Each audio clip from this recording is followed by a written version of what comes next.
আজিকালি কথা কমকৈ কৈও ভাল লাগে, কাৰণ কথাবোৰ বুজি পোৱা মানুহতকৈ আঘাত কৰা মানুহৰ সংখ্যাই বহুত বেছি।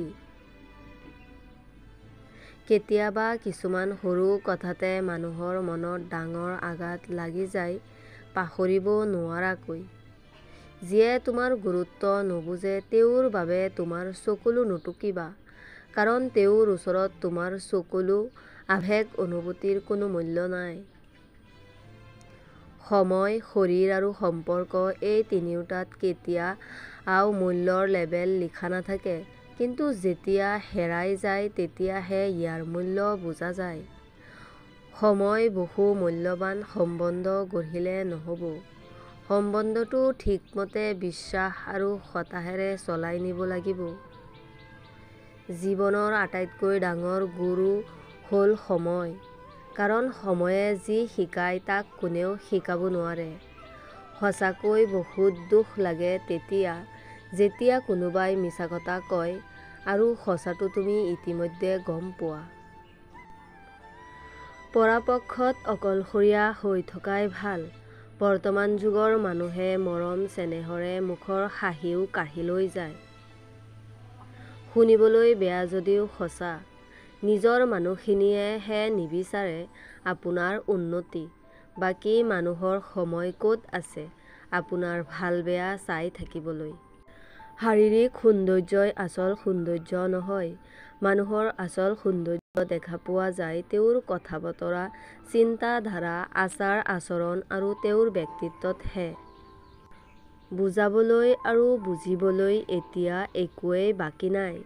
যিবোৰ সুখ মোৰ জীৱনত বিধাতাই নিলিখিলে তাৰ পিছত দৌৰি আৰু কোনো লাভ নাই।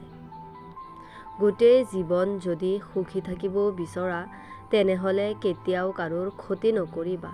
এটা কথা সকলো সময়ত মনত ৰাখিবা, তোমাৰ দ্বাৰা কাৰোবাৰ উপকাৰ হওক বা নহওক সেইটো ডাঙৰ কথা নহয়, তোমাৰ দ্বাৰা যেন কাৰোৰ ক্ষতি নহয়। মূৰ্খ মানুহৰ লগত কাজিয়া নহয়, মাজে মাজে চুপ হৈ থাকিও নিজৰ গুৰুত্ব সিহঁতক বুজাই দিব লাগে। কষ্ট পালেই জানো ভালপোৱা হেৰাই যায়? কেতিয়াও নাযায়। যিজনে আপোনাক ভাল পাব জানে তেওঁ হাজাৰ কষ্টৰ মাজতো আপোনাক ভাল পাব পাৰে। জীৱনত কাৰোবাক পাবলৈ নাকান্দিবা। যাৰ কাৰণে তুমি কান্দিবা সি কেতিয়াও তোমাৰ নহ'ব, আৰু যি তোমাৰ হ'ব তেওঁ কেতিয়াও তোমাক কান্দিবলৈ নিদিয়ে।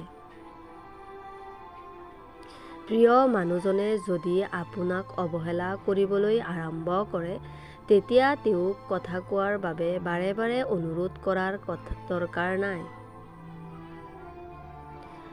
যাৰ কাষত তোমাৰ সঁচা মূল্য থাকিব তেওঁ হাজাৰ অসুবিধাৰ মাজতো তোমাক সময় দিব আৰু তোমাক কেতিয়াও এৰি নাযাব।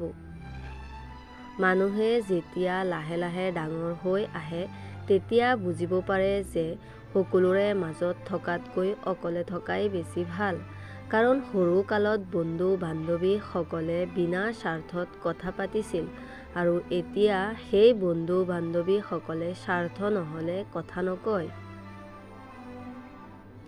যেতিয়া কোনো মানুহ কাৰোবাৰ বাবে কান্দে সেইটো হ'ল আৱেগ, আৰু যেতিয়া কোনোবাই কাৰোবাৰ বিশ্বাস কৰি কন্দুৱায় সেইটো হ'ল প্ৰতাৰণা, আৰু যেতিয়া কোনোবাই কাৰোবাক কন্দুৱাই নিজে কান্দে সেয়া হ'ল মনৰ পৰা ভালপোৱা।